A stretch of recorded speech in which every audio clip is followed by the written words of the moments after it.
Hello, beautiful souls. This is Atul Krishnadas. I will be your host for today here in Ashram Talks. So, in the last couple of episodes, we've been talking a little bit about sacrifice, and that means different things from different people.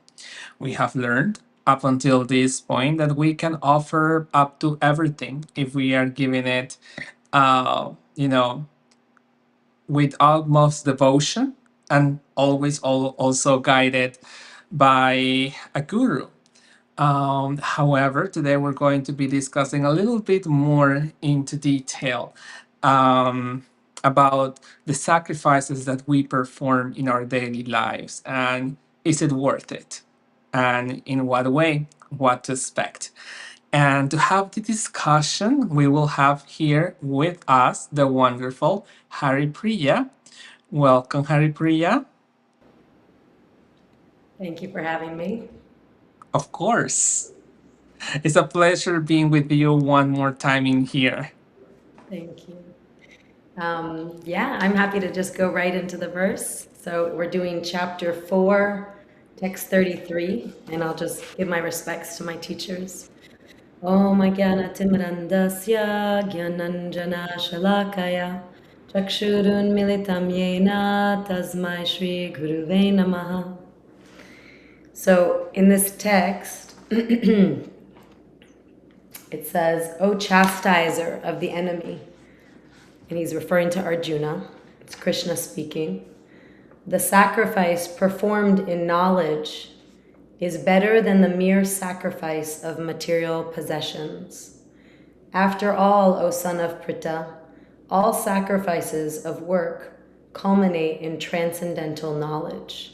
And so I also wanted to share they're talking about two different sacrifices. Well, we've been talking about many different sacrifices and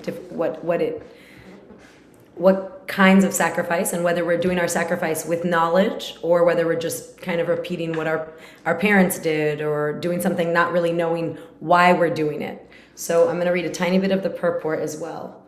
The purpose of all sacrifices is to arrive at the status of complete knowledge of who we are, knowledge of our dharma, our eternal position, our relationship with God.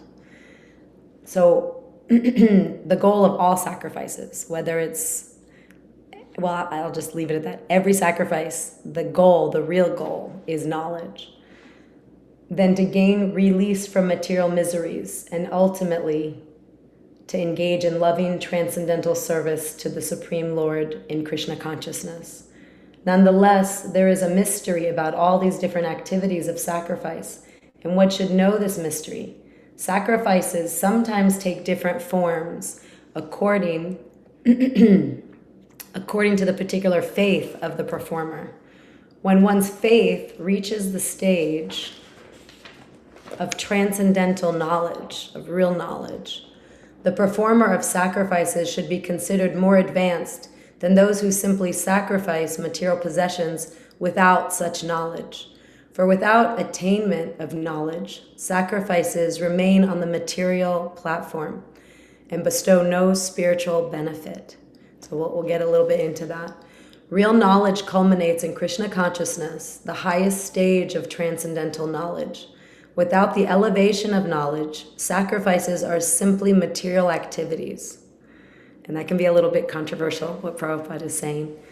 When, however, they are elevated to the level of transcendental knowledge, all such activities enter onto the spiritual platform.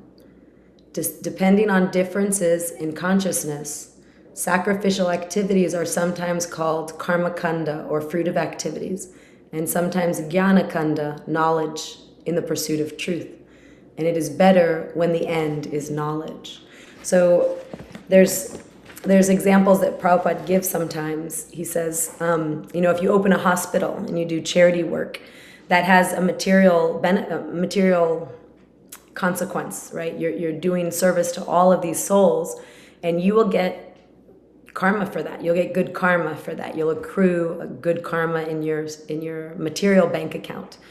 And if you're doing charity work or donating food or helping, just helping people in the material world, you're going to get good karma. You're going to get what we give will come back to us, whether it's in this life or the next life.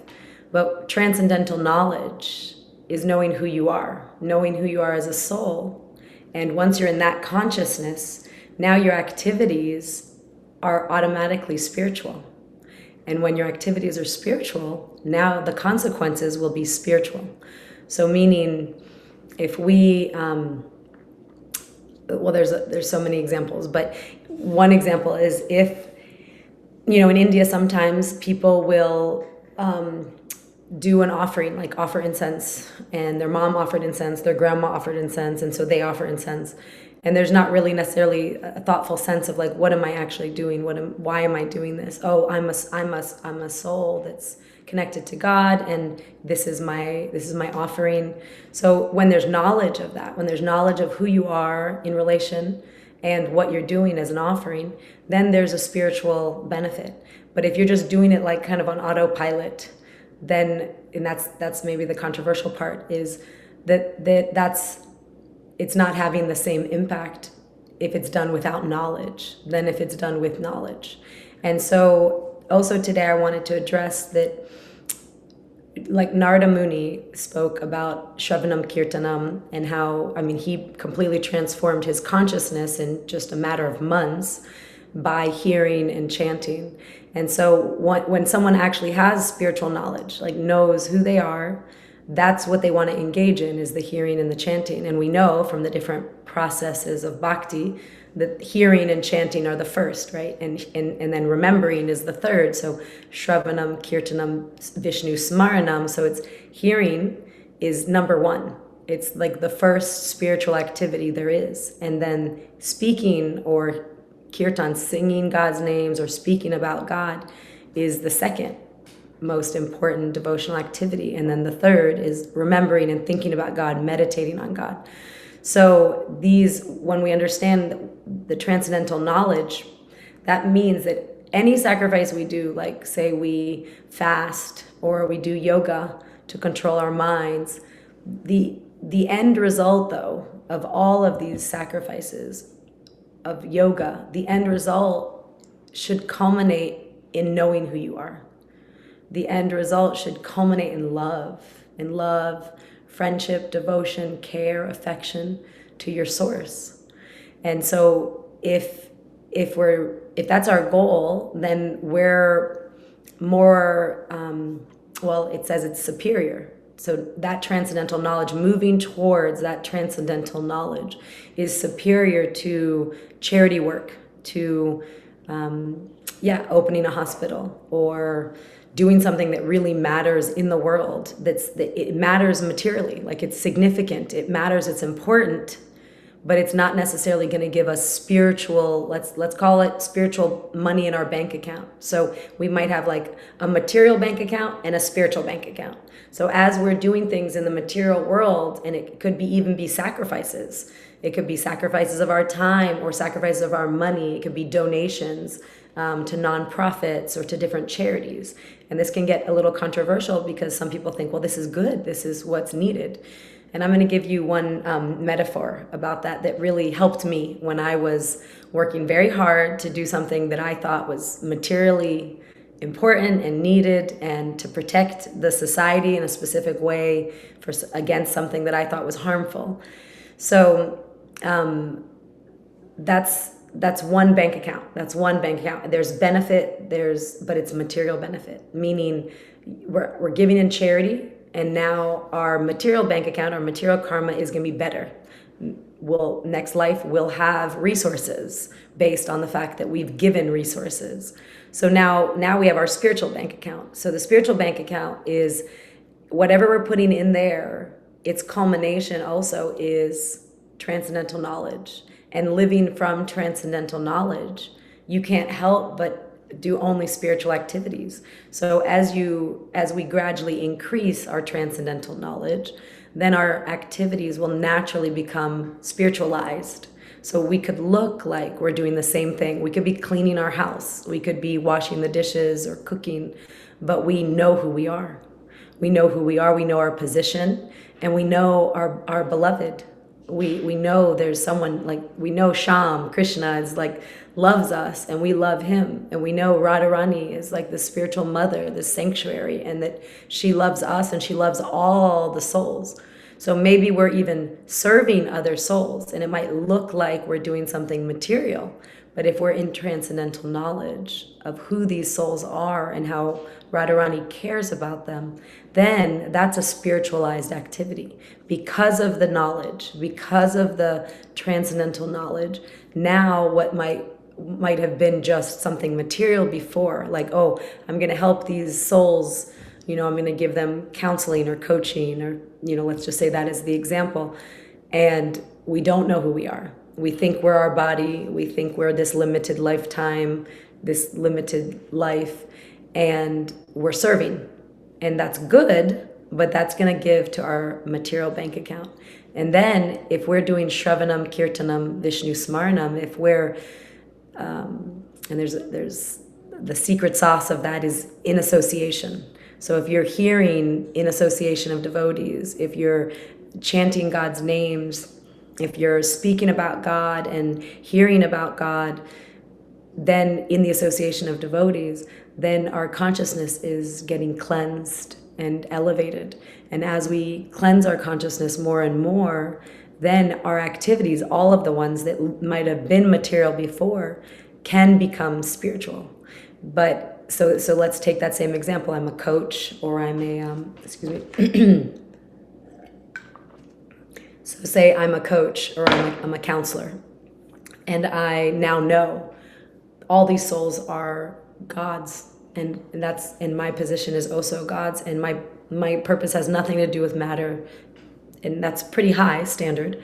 So I'm not saying that we're just going to jump there and get there, but when you're situated in transcendental knowledge, really situated there, realized knowledge of who you are, then there's no need for anything material.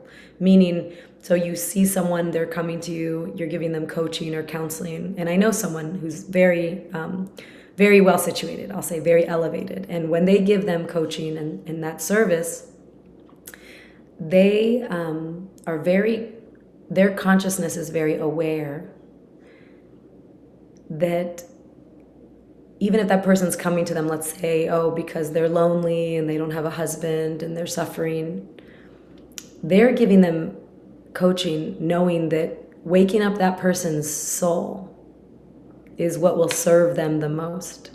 Waking them up to who they are, as opposed to a coach who doesn't have that knowledge. Now that coach might want to give them coaching in a way that would help them get married, that would help them get what they want or make their situation comfortable. Now, the coach who understands this is a soul, they may still coach them in such a way that they create a support for them to end up getting married. It's not saying that that's not done or it is done, but that's not the essence of where they're coming from. So where they're coming from is, okay, if you're married and your mind is peaceful, your spiritual life can thrive more easily, for example. But they're not coming from, oh, you're suffering and you want company, and so if you get married, you'll have that company, and so let me try to give you that to alleviate your suffering, right? So that's like a nuanced difference, and the activity is completely transformed because the person has the consciousness that this soul, we don't know what God has in store for this soul's journey. And they have their own Paramatma, their own super soul, their own inner guidance system, their own intuition. And so you can hold space for someone to find their own path and get clarity about who they actually are, what's at the core of their essence, irrespective of the external circumstance. And so in service, the more elevated you are, the more you can actually give spiritual service. The more spiritual knowledge that you have, the more realized knowledge you have, the more spiritual support you can give for that person's experience and that person's life. So that's one example. And one thing that happened to me personally, when I first moved to Florida, there were some challenges in the specific location I was moving, and I was I made a website, and I was up all night writing, contesting things to the city about certain things that I thought were detrimental to the people in general. And I remember one morning, really early in the morning, I woke up at 4 o'clock, and I was outside. It was dark, and I was in this backyard of a rental property where we were when we just moved here. We hadn't found a home yet. We were just renting. And I remember sitting out there, and I was chanting. And as I was chanting, an analogy came to me that Prabhupada shares, and it's about saving the clothes of a drowning man. So the analogy goes that if you see a man drowning in a lake, let's say there's a lake and there's a man drowning, and you go out there and you swim, and his clothes are there, and you save his clothes. You take the clothes and you bring it out onto shore, and you're like, okay, I have them, they're safe. Well, how much value does that have? Like none. But what I understood is rearranging things in the material realm for the safety. In that moment, what I was fighting for was saving the clothes of the drowning man. It was for matter. It was to try to save the atmosphere and protect the atmosphere from pollutants that could harm the body and cause cancer. So I realized I can keep being very clear about my work, but I understood in that moment that Krishna wanted me to direct my attention to the drowning man. And what does that mean? To direct my attention to the drowning man. Who's the drowning man? We are. Our souls. The eternal life of our soul is the man. And this body, this lifetime, protecting this body from cancer, it's a valid thing to do, but the point is, if my only goal is, and my whole world is absorbed in protecting this body from cancer, or the bodies around me from cancer, then I understood that's saving the clothes, because this is just one lifetime. So for me, it was really it was poignant, and it changed where I directed my energy. I still did some things, but I no longer became so absorbed how I had previously been very absorbed in it, like getting petitions and going and informing people about things and writing to the city and so many things. And then I understood, okay, it's like if only my energy's there, my energy is misused, and it's trying to save the clothes of the drowning man, and it's material. It's not saving my soul. It's not saving my soul. Because someone could be homeless and we can give them a home, but that person's going to die. And then what's their life going to be? So giving the soul its medicine, giving the soul its medicine to wake up, that's saving the drowning man. And what that means is the medicine is japa, is kirtan, is shravanam kirtanam, it's hearing, it's chanting, it's speaking, it's those core essential devotional principles. That's the medicine. And so that was one. When I was looking at this, I was thinking, yeah, like when we could open a hospital, or we could try to help protect the human body, and that has a material impact that's important. It's not saying it's not important, but if all we're doing is saving the clothes, we've missed this great opportunity as a human, in this human form, to actually save my soul. And that saving the soul, as so many have told us, comes from the association of devotees, and hearing and speaking about God in the association of devotees, and hearing and saying God's names. So this would actually be I have a little bit more to share, but I see we have some friends here, Atul and Sienna and Colleen. So thank you all for joining. And yeah, I'm open to kind of a discussion. And let me see if there was one other thing.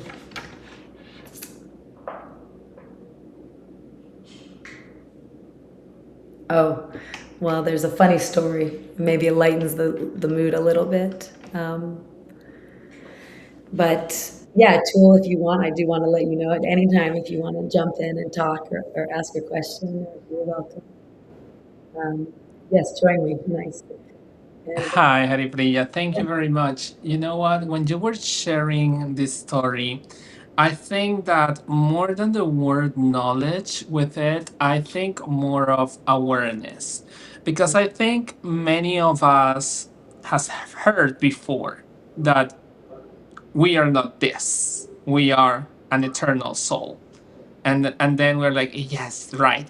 That's what I am. However, many times we get so into Maya in the day to day, in the what I need to do, on my daily task, on my to do list, on things that I have to do for my family, my community, my health, etc.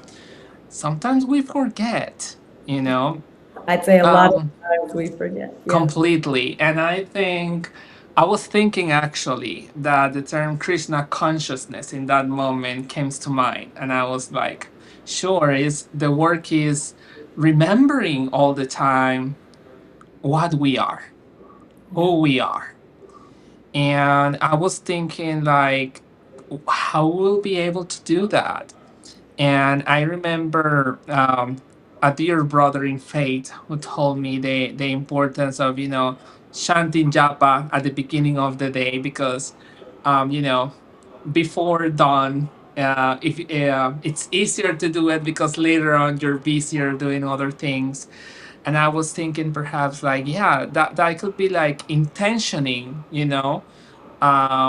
those spiritual activities to kind of set the tone to the day like, hey, this is me, and let's offer this day spiritually. Let's remember no matter what happens, because Krishna is going to put things in our way, to test us, to joke with us, to jest with us. And Maya is going to do their job. I mean, she has to. So even in that moment, remembering, this is what I am supposed to be doing, and remember what's truly important. Mm, So I thinking obviously doing that daily is going to be important, and perhaps doing something at the beginning of the week, like to remember to repurpose, like what should I do this week, but not just on since the point of view of making more money or stability, but what will I do this week for my soul, to nourish my soul, to mm, grow spiritually. mm, Okay. And make sure like it doesn't matter what else happens during the week, materially, I get this done. mm. So I think that will be like a nice takeaway. And that's what I'm thinking also, having this reflection while I was hearing, your story. Yeah, I appreciate that. Yeah, it's like positioning yourself clearly, like, okay, we can't always remember. We're trying to always remember, but if we kind of plug ourselves in, is what I heard is like if you're hearing japa in the morning before the sun comes up, then you're plugging into the knowledge right away. You're like right in the beginning of the day before you're busy in all the worldly stuff, you're plugging into like I'm a soul, I'm going to hear God's name to wake myself up or to put money in my spiritual bank account so that I like the analogy plug in, but to ultimately remember work on remembering who you are. And then I really appreciate that you're saying, yeah, and in the week you can have like a goal. Like sometimes there's a weekly goal, like, okay, I need to do this, this, and this materially. And you're saying, actually, I can think, okay, spiritually, what am I going to do? And what I want to offer something too. That's really nice that there's a story Srila Prabhupada was giving a lecture, like he was giving like either Bhagavad Gita or Srimad Bhagavatam class, and he asked at one point, why are the devotees not here? Why are some of the devotees not coming to hear? And they said, oh, Prabhupada, they're cleaning the temple. They're busy. They're cleaning. They're serving. And he said, which is a little bit cheeky, but he said, you can hire someone to clean, even though it's like, oh wait, they're cleaning the temple. That's a service. But he said, you can hire someone to clean the temple, but you can't hire someone to hear for you. And I was like, oh, when I heard that, I was thinking, oh, me hearing with devotees, in the association of devotees, hearing about Krishna consciousness, hearing about Krishna, it is money in my spiritual bank account, and no one else can put that money in my spiritual bank account. And cleaning the temple is also spiritual activity, but I understood the level of importance Prabhupada was putting on hearing and chanting. And for me, that helped me because sometimes we can think, well, I'm doing this and I'm doing that. So I was like, oh, because I only heard it today. I was like, oh my God, hearing is so much higher. And of course, we've heard that, but when he said it like that, like you can hire someone to clean a temple, but you can't hire someone to listen for you. So then I understood like that is so as you were sharing of like, oh, what's our goal this week? I thought my goal this week will be to listen to lectures more, like listen more to lectures online. So thank you for what you shared. And I see there's also some questions. Yes, I see here Sienna is asking, what are things that we can do to try or benefit others, not materially, but spiritually? I think there's so many things we can do. And I think it starts with our consciousness. Like the example I was giving, I think you asked that question maybe when I was talking about the coaching. And I think when I know if I know who someone is, then when I'm coaching them, I can help them know who they are. But if I don't remember who they are, like then it's not going to be very potent, whatever coaching I do. So I think that was what I was referring to is like our consciousness. So like if my consciousness is in the material world of like, oh, I don't want them to suffer and I want them to have a nice situation and I want them to have a husband and I want, right? Because I can go there. I have friends that are in that situation and, oh, let me do this yoga nidra for you and let me help you so that you get materially situated. And something has hit me that, Prabhupada also really appreciated the nature, like I'm a woman, so I'm going to speak about women, but the nature of a woman that to want to get married, it's very natural. And it actually stabilizes a woman also so that then she can focus more easily on spiritual life. So it's important. It's not that, oh, don't worry about getting married. It doesn't even matter. It's just material. Like that's not my stance at all. My stance is like, yes, you want to get married. It's natural that you have that feeling. I want to help you, support you to create that so that not just so you can be happy, not just so you can have your material life this lifetime and be happy in that situation. See, that's when it's, oh, I'm not giving them anything. I'm saving their t-shirt of the drowning man, just one lifetime of a comfortable situation, but then what's going to happen the next thousands of lifetimes that soul goes on their journey. So what have I given them? It's actually very small to just give them material comfort. So then it's my consciousness that's offering, I know that you're a soul on this long journey, and I want to offer you, yeah, I want to support you, but I also want to remember that when you have your husband and you have your home and you feel stabilized, that the whole point of that is for your spiritual life, is for your mind to be peaceful enough that you can be regulated and meditative and feel supported, and you can chant japa together to be supported, or so I think that was what my example was, Sienna. So obviously, to answer a question more broadly, there can be so many ways in which we support people spiritually. One is chanting with them, one is inviting them to a kirtan, one is starting a group where you read Bhagavad Gita with your friends. There's so many ways, but what I was referring to is our consciousness. Like when I'm in a spiritual consciousness, then I'm able to hold space to that person from a spiritual perspective, and you'll notice that everyone's impacted by our consciousness. So even like the seminars that I was co-leading, the consciousness of the facilitator who trained me and who's the head, like who's the head lead on those, his consciousness is so high. He is reading all the time, chanting all the time, with Srila Prabhupada all the time, that he never wavers from the spiritual goal. Whereas for me, I'll go like, oh, I want them to be comfortable and have a nice life. And then I have to like bring myself back and go, and actually what really matters is saving the body as well. I can save their clothes and their body. But if I'm only saving their clothes, if I'm only making one lifetime comfortable, I've given them very little in comparison to what we could give them, in comparison to what Prabhupada gave us, in comparison to what the sadhus have come and given us, is that we can save our soul. We can change the trajectory of lifetimes by knowing who we are, by hearing and chanting. So that's my answer, long answer to your question. And Atul, if Thank, you have an answer to that, feel free. thank you. And we have a follow-up question also for Sienna. Um, she mentioned that because you mentioned before that the most important spiritual activity is listening. So she's asking then how to improve the quality of listening Mm. or how to better listen. I love that. I love that. Same story for males. Yes. Married life is ground. Oh, sorry. I'm just reading another comment. Thank you, Puds.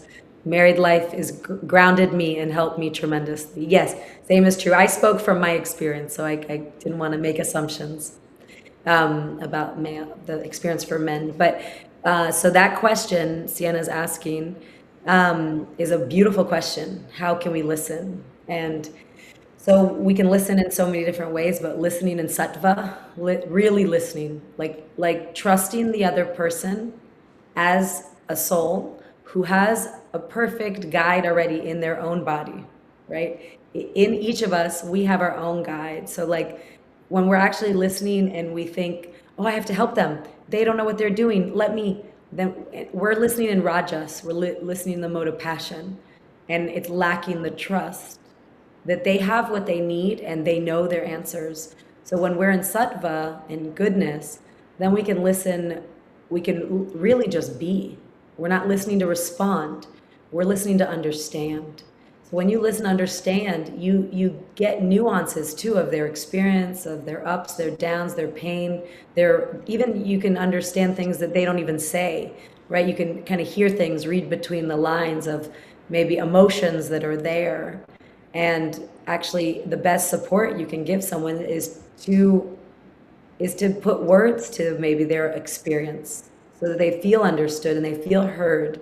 Because as we listen, if some sadness comes or some fear, maybe just like a little thing of fear, and you share like, oh yeah, I see you're struggling with this, or you feel scared, or you feel sad, it it allows them to have a mirror up and see themselves, and maybe it'll bring emotions. Like it's not necessarily like, oh, they're gonna go, oh yeah, and now I feel better. It might, in the initial, it might bring up emotions and an emotional experience for them, and that they truly can be with what they feel. They felt it already, right? Maybe they were pushing it down or not aware of it even, but they felt it already. So when you name it, then you allow it to be expressed. And then from there, they can go deeper into like what's really important for them and where do they want to go and what matters. And so I'd say that the best kind of listening is, I mean, you can call it reflective listening, but it's when you're really just hearing to understand, and then you're going to offer back what you understood. And it's self-correcting too. Like if someone says, oh no, that's not what I meant. Okay, well now they have even more, they've defined what they meant. And so now they even have more clarity, right? So it helps them, even if it's wrong, even if what you thought you understood is wrong, then they get clarification, and that sometimes helps shape their experience too. So I would say trusting them as the experts in their life is the best way to listen. Thank you very much for that. And I do want to thank Sienna, Colleen, and all the others who were able to join today. As always, not only thank you for being here, but also I will invite anybody who would like to be part of this conversation live to join. We're every Monday at 7:30 p.m. and every Thursday 8 a.m. Eastern Standard Time. So if you were not able to be here in the live, you can always post a comment and we will always read it, and we can uh, bring it back also in another episode whenever is necessary. And thank you very much, Haripriya, for this moment. Having the opportunity to have this free conversation with you is really special because I feel like you always make it feel very welcoming when you're giving a message, very reflective, and like we can be part of it. So it's really special when I'm sharing an episode with you, and I do want to thank you for your time in here with us. Thank you. Thanks for the discussion. Yeah, it's great topics. Wonderful. I hope everybody have a blessed day and that they're able to listen, to speak, and remember all the time who we are. Hare Krishna.